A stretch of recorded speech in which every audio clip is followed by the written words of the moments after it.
bienvenue dans cette nouvelle étape du Phare Tour. Aujourd'hui, on va se rendre chez Igneo. A tout de suite. Donc Arnaud Bègue, j'ai intégré Igneo France en novembre 2022 en tant que directeur de site.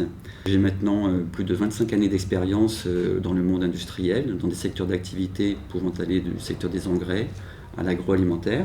Alors je me suis tourné récemment vers le monde du recyclage des équipements électroniques, non pas seulement par son potentiel d'expansion mondiale très fort, mais aussi par le message fort qu'il apporte aux générations futures et actuelles, ou plutôt une réponse en ce qui concerne le développement de l'économie circulaire. Donc depuis juillet 2022, Igneo France fait partie d'un groupe international coréen, le groupe Korea Zinc, KZ. Igneo France recycle au quotidien des cartes et nous réalisons l'extraction des métaux précieux de ces différents déchets, avec une capacité de traitement aux alentours de 30 000 tonnes par an, réparties entre une ligne de pyrolyse et 2 lignes de broyage qui nous permettent à la fois de réduire la taille des déchets que vous pouvez voir, déchets électroniques sous forme de cartes, et de réaliser un échantillonnage qui est important dans notre négociation commerciale. Notre procédé de pyrolyse se passe en atmosphère réductrice, donc cela nous permet d'avoir une consommation énergétique très faible. Dans l'entreprise Igneo France, dans l'entité Igneo France, nous comptons aux alentours de 59 salariés en CDI, et nous avons une certification ISO 9001 et l'objectif d'avoir d'autres certifications dans les années à venir. Suite à une évolution réglementaire, nos produits finis, concentrés de métaux, sont aujourd'hui classés sous un nouveau régime ICPE.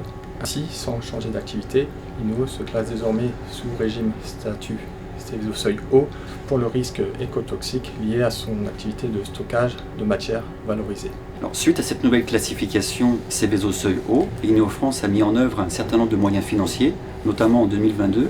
Nous avons investi aux alentours d'1 200 000 € dans l'acquisition de nouvelles manches catalytiques afin de garantir nos respects des valeurs limites. En 2023, nous avons investi de nouveau aux alentours de 800 000 €, en partie dans l'acquisition d'un nouveau système d'analyseur de rejet atmosphérique qui nous permet de répondre à une demande spécifique, c'est-à-dire la qualité de mesure de nos rejets en termes de HF et HBR.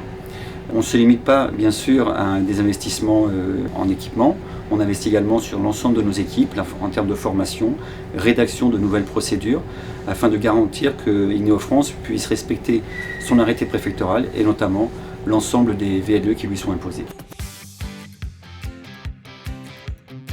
Lors de la dernière mise à jour de décembre 2022 du guide d'information et de prévention transmis aux populations locales, l'ensemble des sites Seveso Seuil haut de l'Artois a mis à jour sa documentation, dont Igneo France. Dans le cadre de la journée de résilience à venir du 13 octobre, nous comptons également réaliser une nouvelle communication en interne et aussi prévoir d'autres actions avec l'intégration surtout des modalités d'accès et de téléchargement de l'application phare face au risque dans nos différents supports sécurité.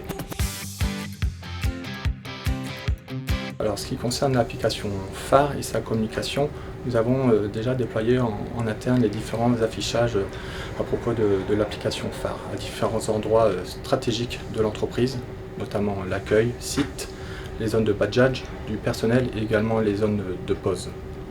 Concernant l'intégration d'Igneo France à l'amélioration de l'application face au risque, nous avons participé aux différentes sessions, échanges initiés par les 3 pays sur le sujet. Concernant Igneo France et l'intégration de l'application phare dans notre communication journalière, nous avons déjà déployé et créé les listes VIP, donc c'est les personnes à contacter en cas de sinistre, que ce soit en interne ou les parties prenantes extérieures. Nous prévoyons également par la suite l'intégration de supports de communication, dont notre dernier bilan environnemental, mais également d'autres présentations d'Igneo France, incluant l'explication de ses activités et de nos projets futurs. Igneo souhaite s'appuyer sur des valeurs fortes, transparence dans l'échange avec l'ensemble de nos employés, transparence dans nos échanges avec l'ensemble des acteurs de la plateforme, transparence dans nos échanges avec la communauté. L'outil phare est dans ce sens un avancement certain et il va nous permettre d'améliorer la sensibilisation et la formation de l'ensemble de ces acteurs dans la connaissance de nos enjeux environnementaux.